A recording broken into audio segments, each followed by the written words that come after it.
I'm still working on some big videos. I've been trying to work on Starfield. I can show you this. I tweeted this video out yesterday, and I guess I can just show it to you. Because I booted up Starfield and I just wanted to play it and give it a chance. Because I needed to record some more footage, and I was testing how the game works when you just go totally crazy and you want to play like chaotic evil. And this is what happened. Like a bunch of people charge in. Okay, a bunch of NPCs weirdly charge in. A bunch of them are half naked. Models are breaking. Okay, whatever. And then you also see like a good number of characters don't actually drop.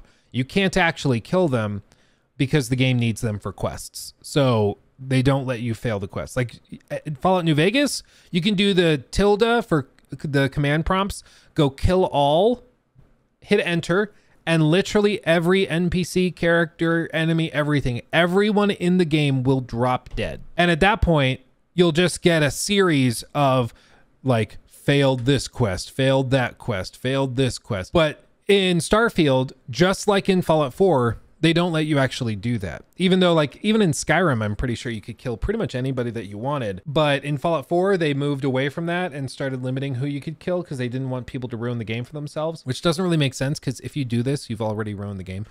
But yeah, for some reason, you just can't kill these characters. But whatever, not a big deal. I go out the door. You know, I kind of expected that. But I go out the door and then watch this just totally break. It like kind of glitches out a couple of times. And now I'm just locked. You can't hit escape. You can't pull up a menu. You can't even quick load into your previous save. You're just soft locked, like you're stuck. So to get out of this, I had to Alt F4. And like there was nothing I could do. And this was in the first 3 minutes of me booting up the game. After months of patches, of potential fixes and stuff, they still have stupid stuff like this still happening. And I reinstalled Starfield from scratch, still happening. Like it's just, it's crazy. It's crazy that this is, it's still happening. Like to me, it's just unacceptable. It's just unacceptable. So what I was saying is I've been working on critiques. Like Starfield's making it actively very, very difficult. Baldur's Gate, I'm loving working on that critique because I love playing the game. It's great.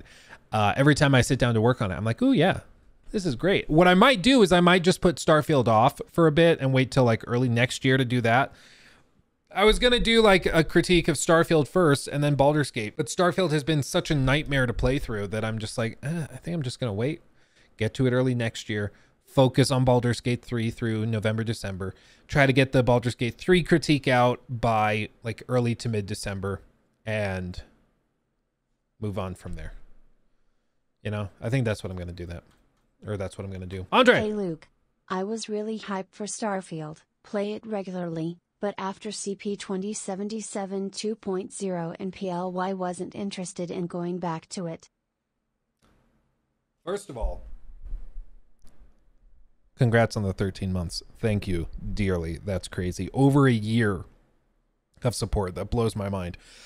Secondly, I'm glad you have escaped the cloud of hype and entered into the warm bosom of skepticism.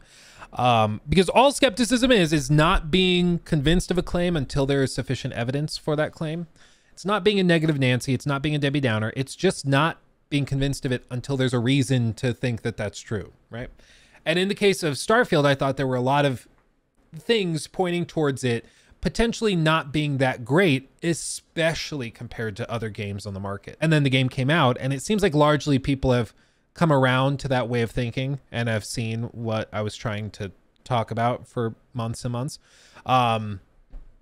You know, it's funny, a lot of those videos got kind of mass downvoted, shared to the Starfield subreddit. I mean, I remember you guys coming into chat and they're like, Luke, did you see the post about you on the Starfield subreddit? Like there's people that were not at all happy with the content I was making, saying, calm down, chill out. But now I think everybody's kind of come around, you know? I would say, I hate to say I told you so, but that wouldn't be true. I love saying I told you so. And for a lot of people, you know, it's just like, this is why we were trying to calm you down, you know, because that disappointment can be immense. But, you know, even us that were like kind of skeptical towards it, I think even we were kind of like surprised with a lot of the stuff that happened with it. I think you're not alone, Andre, because like I thought it was pretty good after whatever. I don't remember what my hour count was when I wrote the review, maybe 50, 60 hours, something like that. I don't remember exactly what. But like, even I was surprised as I've put more time into it that I've actually found I'm liking it less and less and less and less, which is crazy.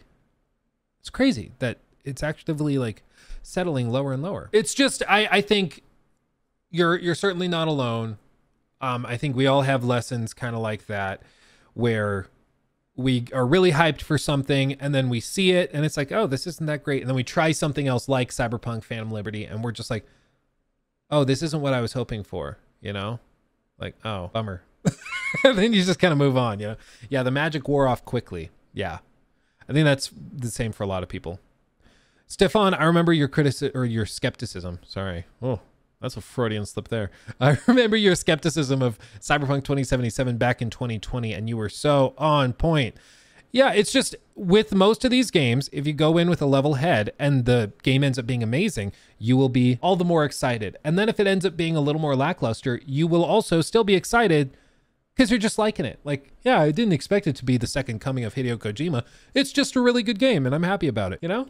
That's all it is. Doesn't need to be more complicated than that. But yeah, man, some people, they just did not want to consider the possibility that Starfield might not be amazing. And you know, it's just, I think it's satisfying on the one hand because a lot of those people were very toxic to you, me, the community when we were saying calm down. And so to see them now come around is satisfying because it's like, told you so. But on the other hand, like, I don't like to see anybody bummed out or super disappointed, but this is precisely why we said what we did, because the disappointment was avoidable for those people, you know?